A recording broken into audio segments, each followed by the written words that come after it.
So let's start with cortisol. Huge buzzword in the industry right now. It's everywhere. Everywhere you look, there's somebody selling some sort of cortisol busting something or other. You know, oh, you have puffiness in your face and you have abdominal fat. It's your cortisol. You're waking up every morning at 3 o'clock in the morning. It's your cortisol. It could be, but it could not be also.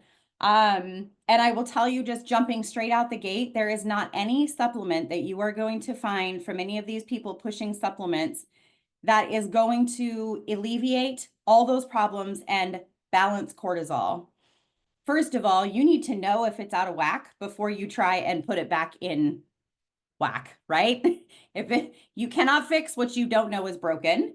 And you're just kind of dumping money into supplements that really they're not regulated, they're not studied, these are people that are just trying to make a buck off of you, right?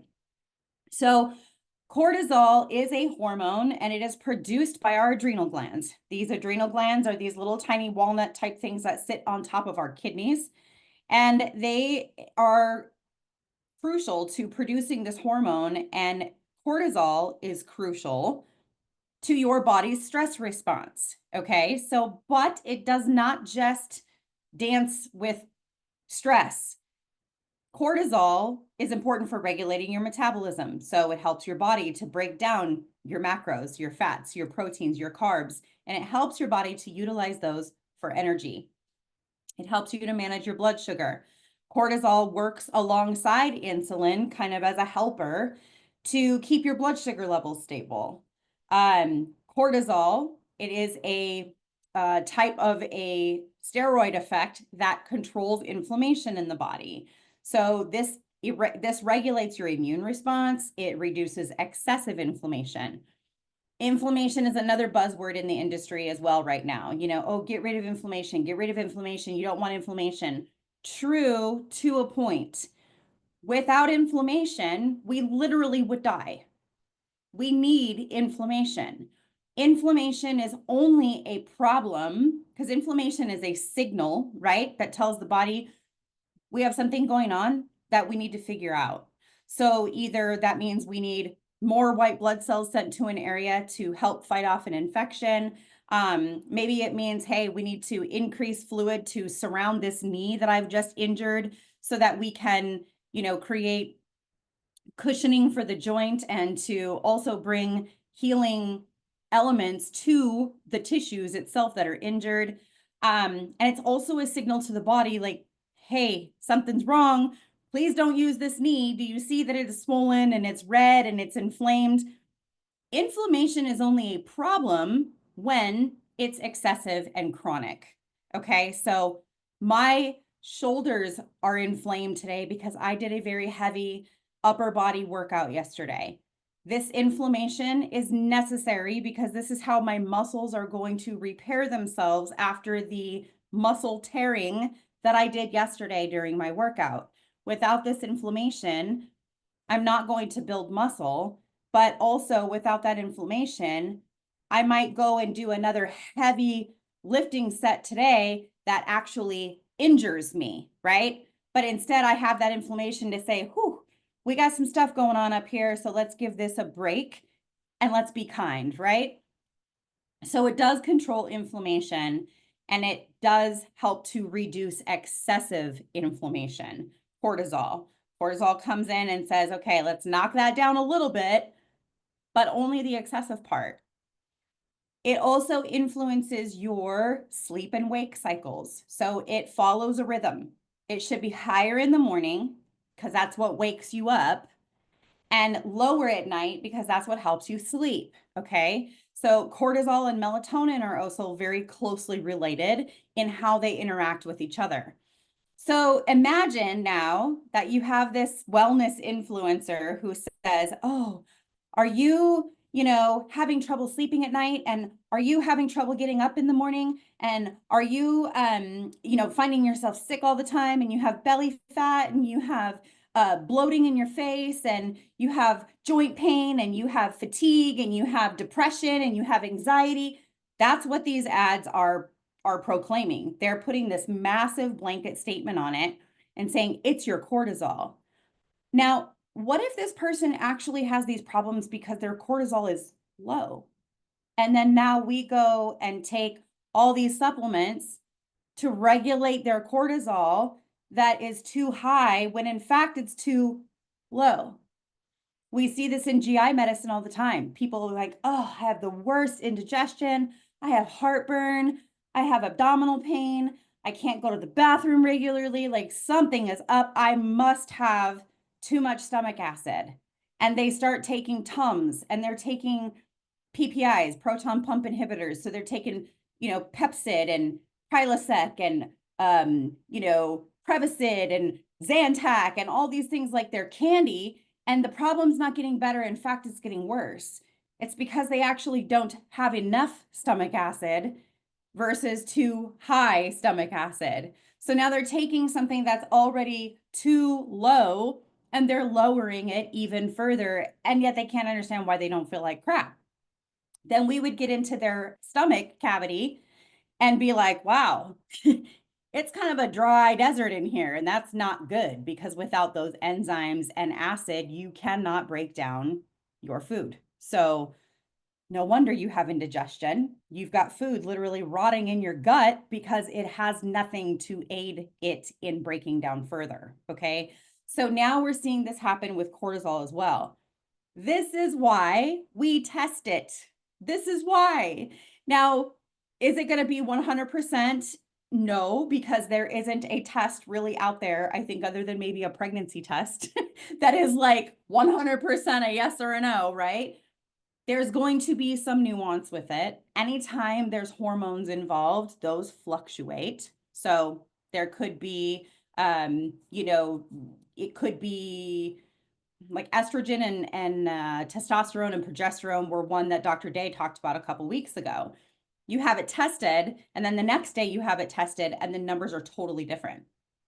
Cortisol is kind of like that. We can see low numbers at some points, we can see higher numbers at some points. But what we're kind of looking for when we do like your Dutch or your saliva or anything like that is we're looking for a pattern, and we're also looking at how your body is metabolizing it. We're not necessarily looking for just a number, right? So cortisol is, we call it the stress hormone. And it's because your body releases stress when your body releases cortisol when it perceives that it's under stress. So the brain talks to the adrenal glands and says, hey, you know that stuff that we need to help us kind of like fight or flight and get through this? Yeah, we need you to dump some of that right now. So in the short term, this is a great thing, right? It helps you through the stressful moment. You stay alert, you improve your reaction time, and it gives you that quick burst of energy, right? The fight part. However, when that stress is chronic, so long term, your body stays in this heightened state of cortisol release, right? Which means that the switch is on and it's continually pumping, okay? So your brain is continually telling your adrenal glands, we need more cortisol. We need more cortisol. Cortisol, cortisol, cortisol, keep going, keep going, keep going. This causes a problem for multiple reasons. One of them is that it does increase belly fat storage because cortisol signals the body to store fat for energy. It causes cravings for high carb, high fat, highly palatable foods. It disrupts your sleep. It causes energy crashes. It does slow down your metabolism. It does cause muscle breakdown, and it does weaken your immune system and increase inflammation. Okay, so even though cortisol helps with inflammation, when cortisol is raised and elevated for too long of a time period, it can actually cause inflammation to increase. Almost like your body just gets numb to the release of the cortisol, and now your body is no longer responding to the cortisol in the way that it should. So, what is stress?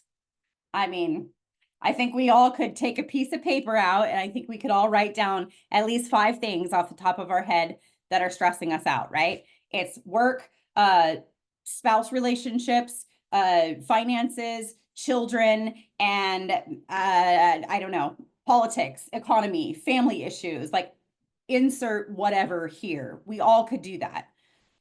But it's not just emotional stress, and it's not just that whole mental load. It actually comes in several different forms. So some stressors are super obvious, right? Like, oh my God, the bank account's overdrawn. That's a stressor. But others kind of fly under the radar until all of a sudden you're like, oh, dang, how long has that been going on for? You know? So Andrea said something in a live one time that totally turned my whole, like, crushed my entire paradigm, right? I was like, whoa, okay. She said, whatever you are dealing with today is a direct consequence of what happened 3 months prior. And she said, and this goes across the board in your life.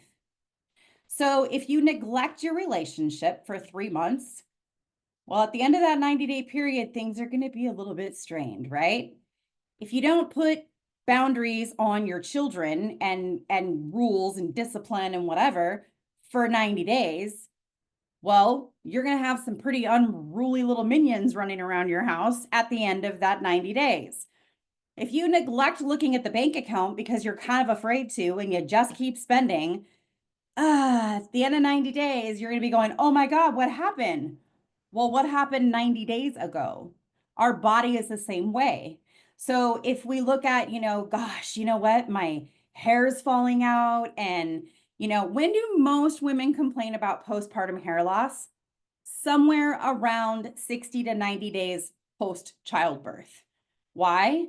Because the stress that the body underwent during birth and the hormones and all those things that get released and jacked around after that little human is out into the world creates a reset. Basically, we lose our hair starts falling out, and everybody thinks, oh my God, it's a sign of poor health. No, it's just a stress response.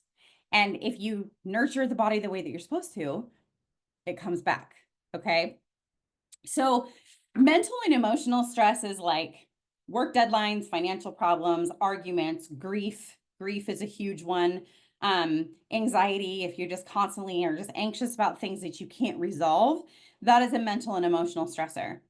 Physical stressors are injuries, surgeries, illnesses. So if you had influenza, you had COVID, you had the stomach flu, you had any of those things that are circulating around this lovely winter, or maybe you had them all, lucky you, your body has been under stress. Okay. But here's, chronic pain. We have multiple women in here who suffer with chronic pain. I am one. That is a stressor on the body. But here's one that we tend to overlook day in, day out all the time: over exercising. So you're lifting weights daily. You're lifting weights 3 to 4 days a week, and then you're running on the days in between. Or you're consistently getting an hour on the stair stepper every single day. You're pushing that cardio. This is actually a stressor. These things can actually keep you from losing weight. Crazy, right? No, it's because the body is under this constant cortisol push because your body is stressed out. But those are pretty obvious for the most part. But what about the ones that are hidden? The ones that we just don't even think about as even a stressor. When we say, what are your stress levels? Do you notice on your weekly check-ins, we also ask, how did you sleep? Because they're related. They're intertwined. Poor sleep, even one night of bad sleep, elevates cortisol and can make you craving sugar and carbs the nenext day. If you notice that when you get tired in the middle of the afternoon, that's when you start craving, I'm gonna go get a bag of chips.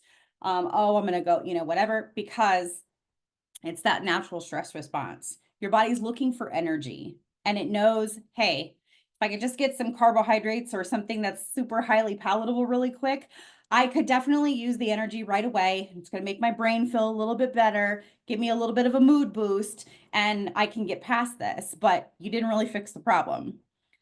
Blood sugar swings, kind of the same thing. Skipping meals, having super carb heavy meals, or just flat out under eating in your meals is a stressor.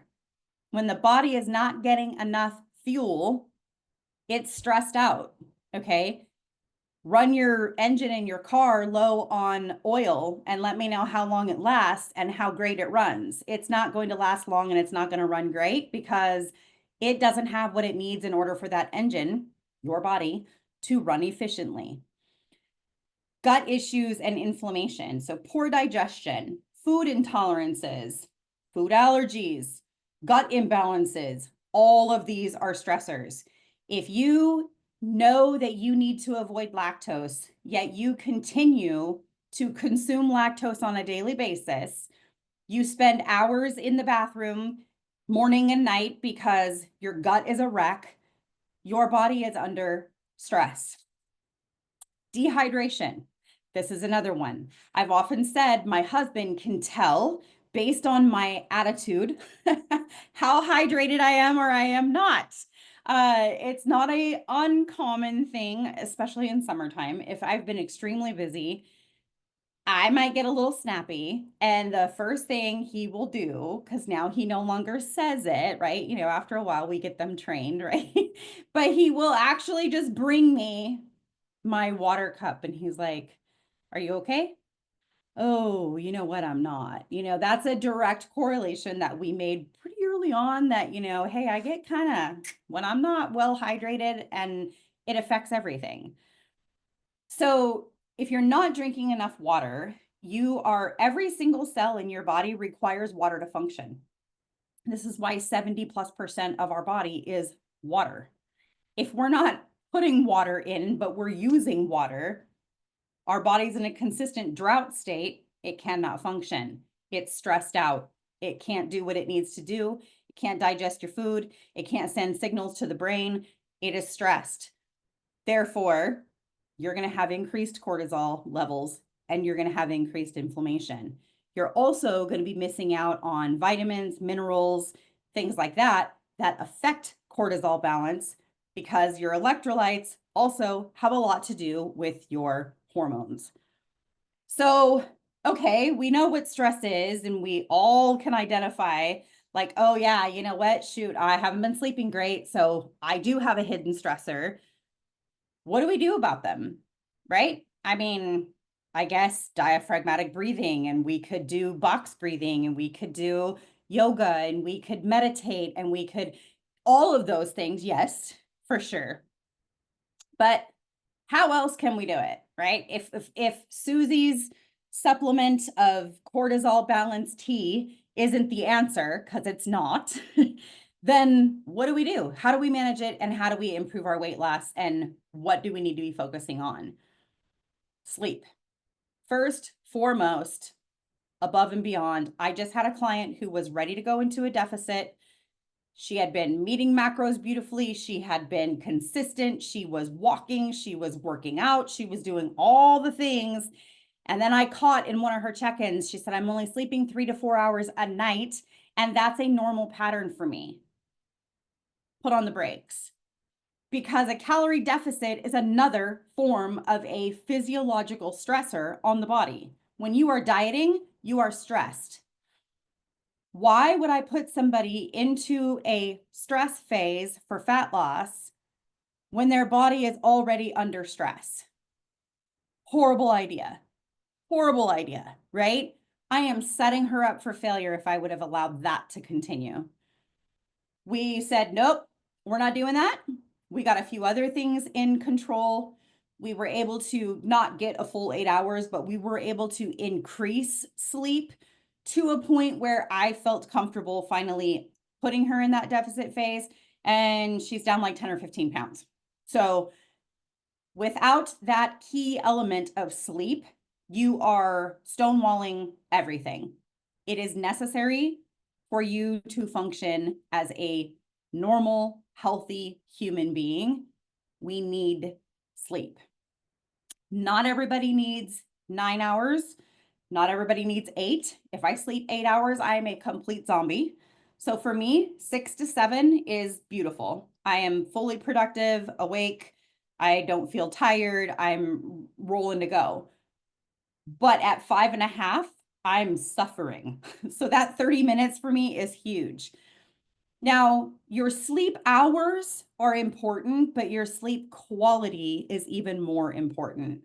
So if you're in bed for 8 hours, but you're awake for 3 of those because you're tossing, turning, getting up and down, something's waking you up, that's not going to be effective.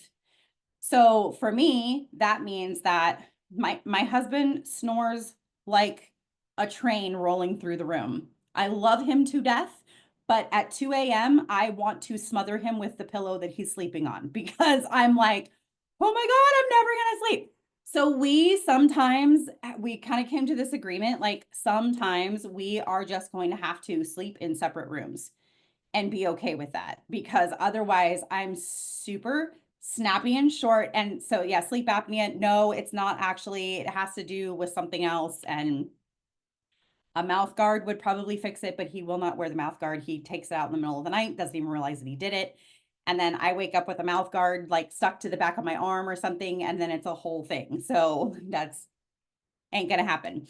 So I will end up, he will go into the other room and sleep, and then I get beautiful, restful sleep, and it works, right? So I had to do that. We had to make that determination and that sacrifice that we're not always going to bed share if it means that I need to be able to sleep. And, you start to figure things out. Like if I'm asleep by the time he comes to bed, no problem. I can sleep through it and I'm fine.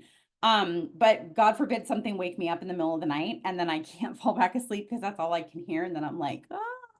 So you have to prioritize your sleep. So create a bedtime routine, and limit your screen time before bed. So at the very least, wear a pair of blue blocking glasses when you are watching TV or reading, or, like if you're reading like on a digital device or something before bed, because the blue light that is emitted by these screens really, really does keep our brain activity going rather than slowing it down and allowing us to get that restful sleep.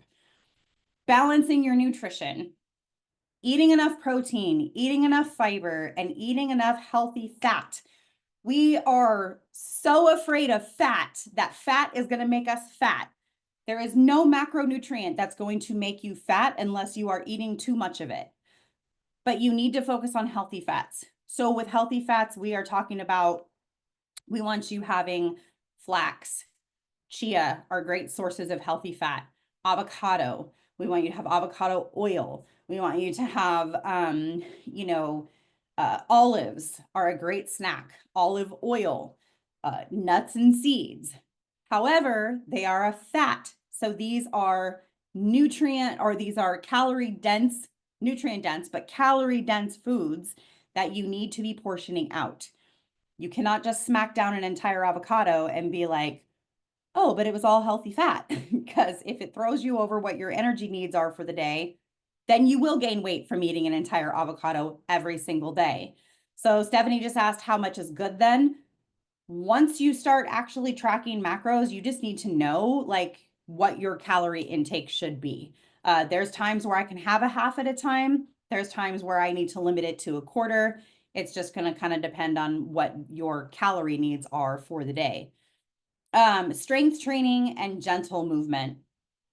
You want to avoid over exercising. The number one most underrated form of exercise for your brain, for your body, for your entire well-being is walking.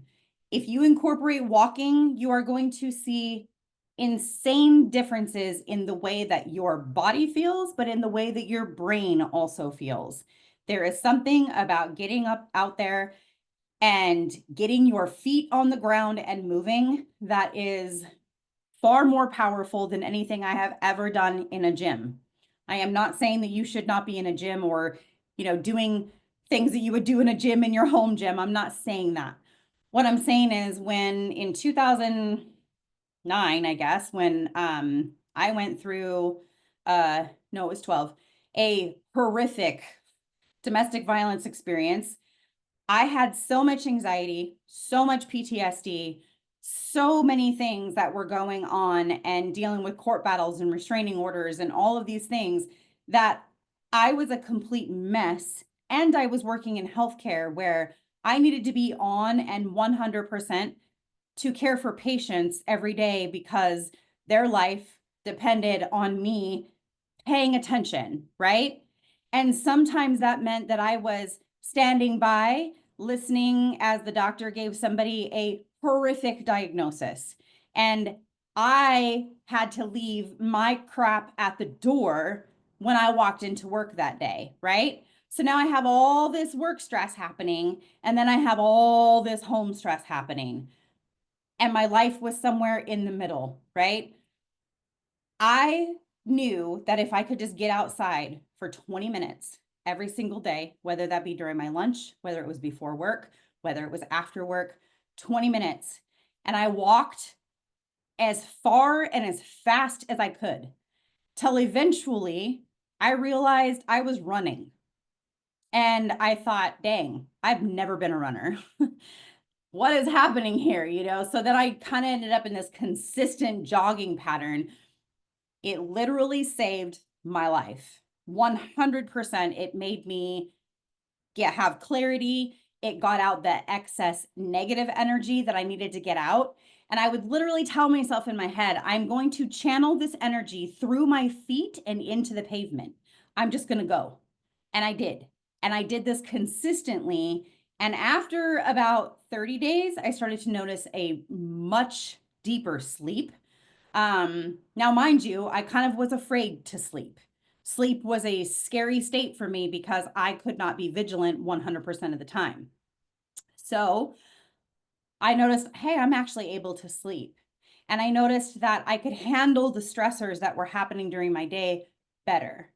And I noticed a reduction in the feeling of fight or flight mode.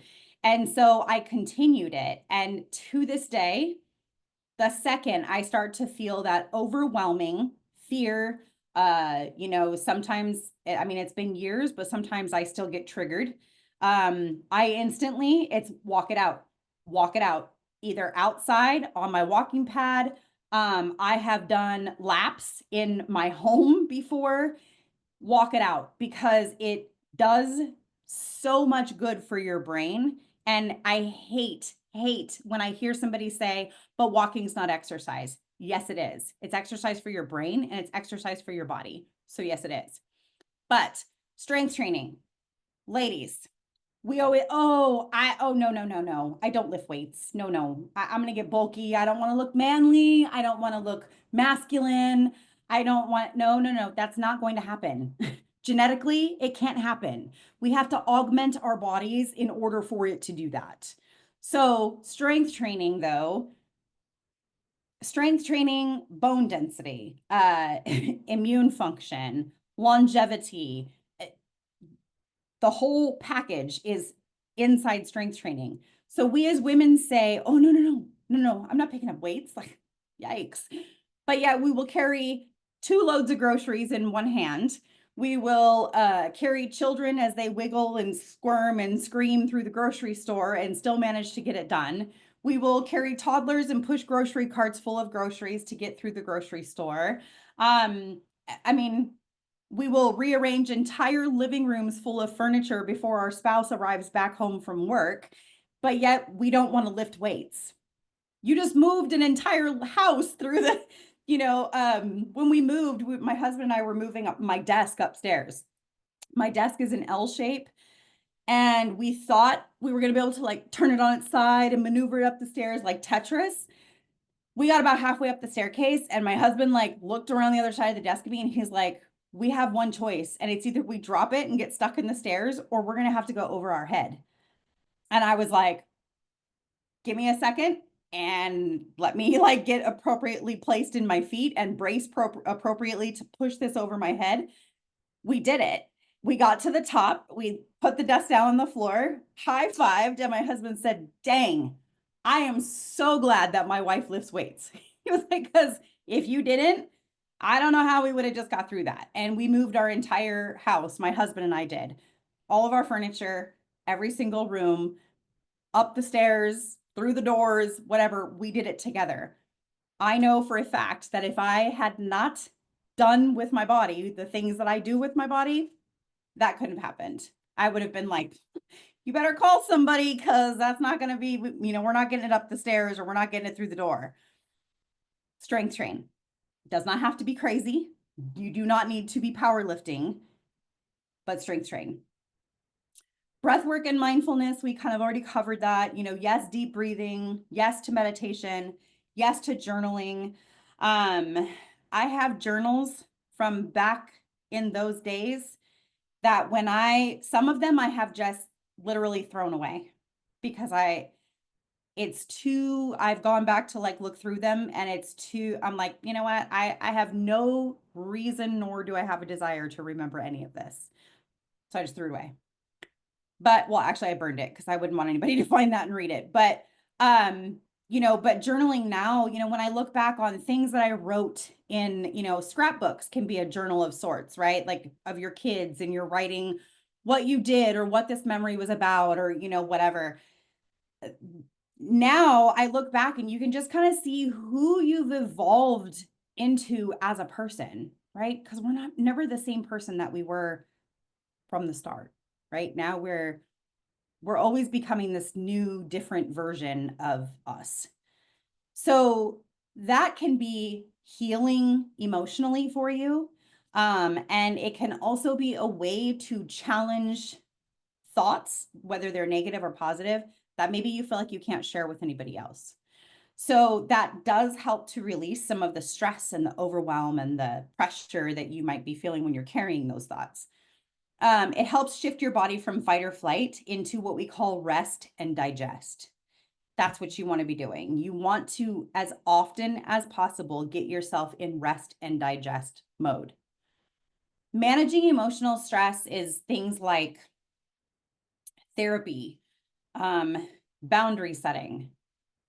I just went through 2 years of intense trauma therapy, and the biggest portion of that was boundaries. And as a matter of fact, when I started, she said, we're going to learn a lot of boundary setting. And I said, oh, that's one thing I'm not really good at. And she said, well, you're going to get good at it or you're not going to get healed.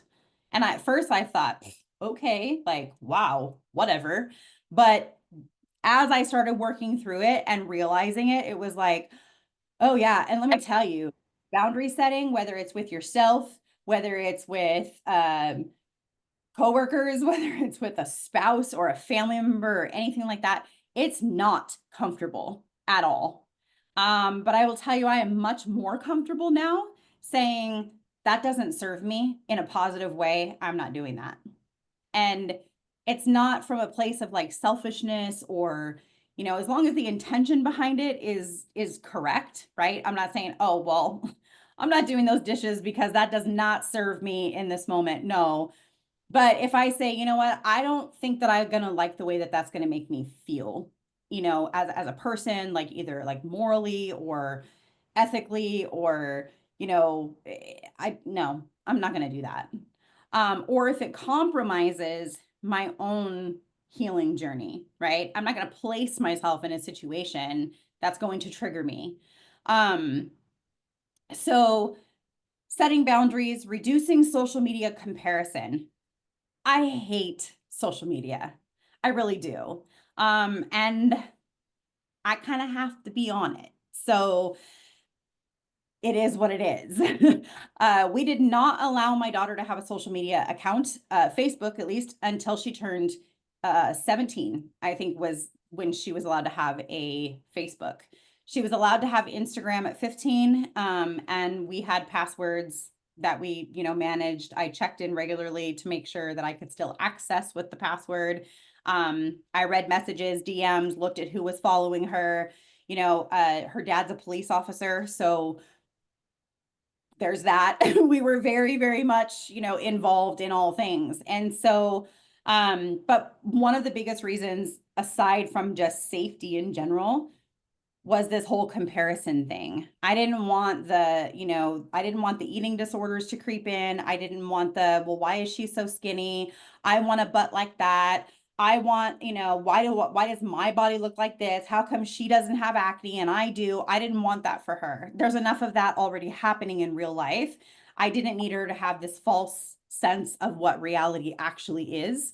And actually, it was really funny because when she turned 19, okay, she emailed me, texted me one day, and she was like, Mom, I just want to let you know if it's okay, I'm going to go ahead and change my Facebook password. And I kind of laughed and I was like, oh my gosh, I haven't checked your Facebook since, like, I don't know, you were probably not even barely 18. And so I said, I wouldn't have even known. And she was like, yeah, and it's going to change my Instagram password too. Is that okay? Like, yes, it's okay, you know. So, but even then at 17, 18, 19, she still fell into, why do I look like this and why do they look like that, you know? So, and we still do it to ourselves, right? Wow, she's 48. Wow, okay, well, I'm 48 and I don't look like that. You know, how come she doesn't have gray hair? How come she doesn't have wrinkles? How come, you know, there's like all the things, right? We still do it. As business owners, we do it. Well, why is their business doing so well? Well, how come they make that much money? Well, why do they charge that much? Like, we still do it. And we do it with our marriages too. Well, why is her husband so doting and nice? Okay, well, what you're not seeing is him calling her, you know, whatever name behind the door. Sorry, I just heard this noise and I'm the only one in my office. And I'm like, what is that? It's my cat in the closet. Um, but we do it all the time. And that's, you know, it's like, well, God, look at how much weight she can lift. How come I can't do that? So I'm very selective with who I follow on social media for that comparison reason, right? Because we all do it. So you got to be careful. You have to be the monitor of even what you're consuming. Otherwise, stress is going to find you on social media. And then are you proud of yourself, sir? He just like dismantled my entire office closet, I'm pretty sure, in less than 30 seconds. Um, so, and practicing gratitude. We do not do that enough. Um, I have been having horrific internet issues since we moved. And yesterday I went with a new company and they sent me their router and I got it all plugged in and all set up. And guess what? No internet connection. So I was like, well, this is great. And my brain wanted to be like, I'm going to freaking spaz out. You know, the previous internet company I was on the phone with the other day, and I just flipped my lid on this company after 14 hours cumulatively that I've been on the phone with their customer service trying to fix the issue. I finally snapped when they were like, well, have you tried? And I just lost it. And I came downstairs and my husband was like cleaning the kitchen counter. I was like, what are you doing? And he goes, I don't know. He goes, but honestly, he goes, listening to you upstairs, ripping that rep a new one. He goes, that was the equivalent of waking up on Saturday morning and hearing your mom cleaning the house. Like, you knew you better be up and doing something or you were next. He goes, I have never heard you in 10 years. He said, I've never heard you like that. And I was like, I am done. So yesterday when I said, guess what? No internet connection. He was like, should I leave? And I said, no, you know what? This move has gone flawless, aside from the normal hiccups of moving, right? I said, I love our new house. I love where we live. Everything is good. If this is the only thing that I have to worry about, so be it, right? So in that moment, I chose gratitude over anger because why am I going to let the freaking crappy internet ruin my entire night when nothing else literally in my life is wrong, right? It's the internet. Today it's fine. So we'll see what happens. I don't know. I went back to crappy internet number one after yesterday's debacle when I called and they said, well, we can send somebody out for $100. What? I'm a new customer. Are you kidding me? Goodbye. Come get your stuff. We're done. But practicing gratitude honestly can really, you know, gratitude changes the attitude, right? If we just move it over and find something to be thankful for in that moment, we can usually get past it. And guess what? I felt a lot less stressed practicing gratitude rather than being angry about it. So reduce your hidden stressors. Hydrate, support your gut health, avoid extreme dieting, or fasting for long periods. And that is going to help regulate your internal stressors. Cortisol is not your enemy.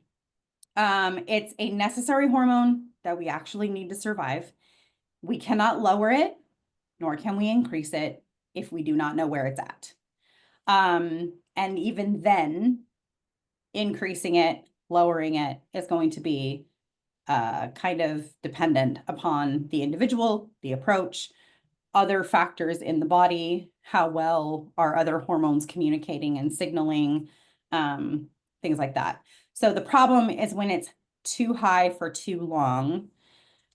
We hear this with insulin all the time, like, oh my God, it's going to cause an insulin spike. Oh my God, my blood sugar is going to go through the roof right after I eat that peach, Okay, well, guess what? It's supposed to.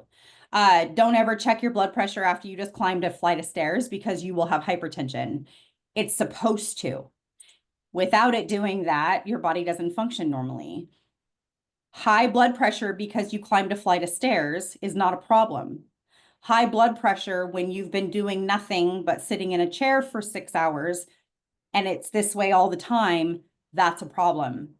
High blood sugar after you ate mashed potatoes and then knocked it down with some sort of ice cream is normal. What's not normal is when you wake up in the morning and your blood sugar is 200. Okay, so it's when it does not return to its baseline of normal numbers is when it's a problem. Same thing with your cortisol levels, inflammation levels. They are not a problem in and of themselves. They are normal, necessary. We need them. It is a problem when it remains elevated and becomes chronic and causes other issues related to the chronic elevation. So the key really is managing stress in all areas of life. And that's one of the key components that we rolled out in this kind of update to the Tone for Life Academy curriculum is understanding that stress can absolutely be a root cause factor to weight loss resistance, to effective fat burning, to getting hormones kind of rebalanced and feeling our best self. So that is something that we definitely will be working with you ladies on in the coming months as you evolve through the program, is how to manage daily stress. And so, yeah, so if anybody has any questions, we have a couple minutes. And then also, Alina, if you have anything that you wanted to add to that, please let me know. I think you pretty much covered it pretty well. And it's funny, it's like we were thinking the same thing when you were talking about cortisol and the fact that, when people hear cortisol, they just immediately think it's bad. And it's Yeah. actually a necessary part of life because when you don't have it, it's worse because you don't have a proper stress response. And exactly as you were saying it, I was thinking about insulin and how people think of insulin as bad as well, but you need it to clear sugar out of your bloodstream. So I think a lot of times what happens, like you said, with all these influencers and people who, I mean, frankly, a lot of them don't know what they're talking about and don't have any, don't have the education. And they Yeah. just sort of like focus on these buzzwords like this is bad and this is good. And it's never really like that. It's really more about a balance. Even with, sex hormones, right? You need some estrogen. Too much estrogen is bad. You need Mhm. testosterone. Maybe too much testosterone, you might have PCOS. So you kind of have to look at these things very carefully, and it's really more about a balance. You can even have cases where you have low estrogen, but you're still estrogen dominant just because the balance is off. So I think that Mhm. we sort of preach that in a lot of things here. Balance is really a big key to everything. You really don't want to swing one way or the other. You need to kind of be in the middle and something that's sustainable and sane. So that's kind of my little 2 cents here. Yeah, and honestly, it's really interesting too because I kind of am a influencer bully. I don't know if that's the right word, but whenever I see these people on there, like, they have their cup of their colored liquid and they're like, oh, it's my cortisol detox drink. And, I'm just like, stop it. Stop. Stop preying on these people who are desperate for a solution with your garbage. Like there's nothing that you're going to drink that's going to balance your hormones. That has to be the most utterly ridiculous thing I've ever seen in my entire life. And I'm like, and honestly, I think it's kind of a slap in the face for maybe women that are dealing with infertility, or maybe, women that have general, or not general, but genuine reasons why weight loss is an issue. And then just selling them the idea that what's in their cup is going to cure them. It's the Right. solution. Right. And Also, if you think about it, there's so many of these things, and there's such a laundry list of things that yeah, they're claiming to fix. We're gonna fix your gut and your hormones and this and yes. that. It's like, honestly, if there was really such a magical beverage, we'd all be drinking it. So if they're promising like all these different things with one thing, it's BS. You know immediately that there's no way they can possibly make these claims true. And gosh, we wouldn't need doctors, we wouldn't need No. medical testing, we wouldn't need any of that because you just drink this drink, right? And then you're just magically better. Anything that says if you drink this, it's going to increase muscle protein synthesis, like, and then they'll have in parentheses MPS. Okay.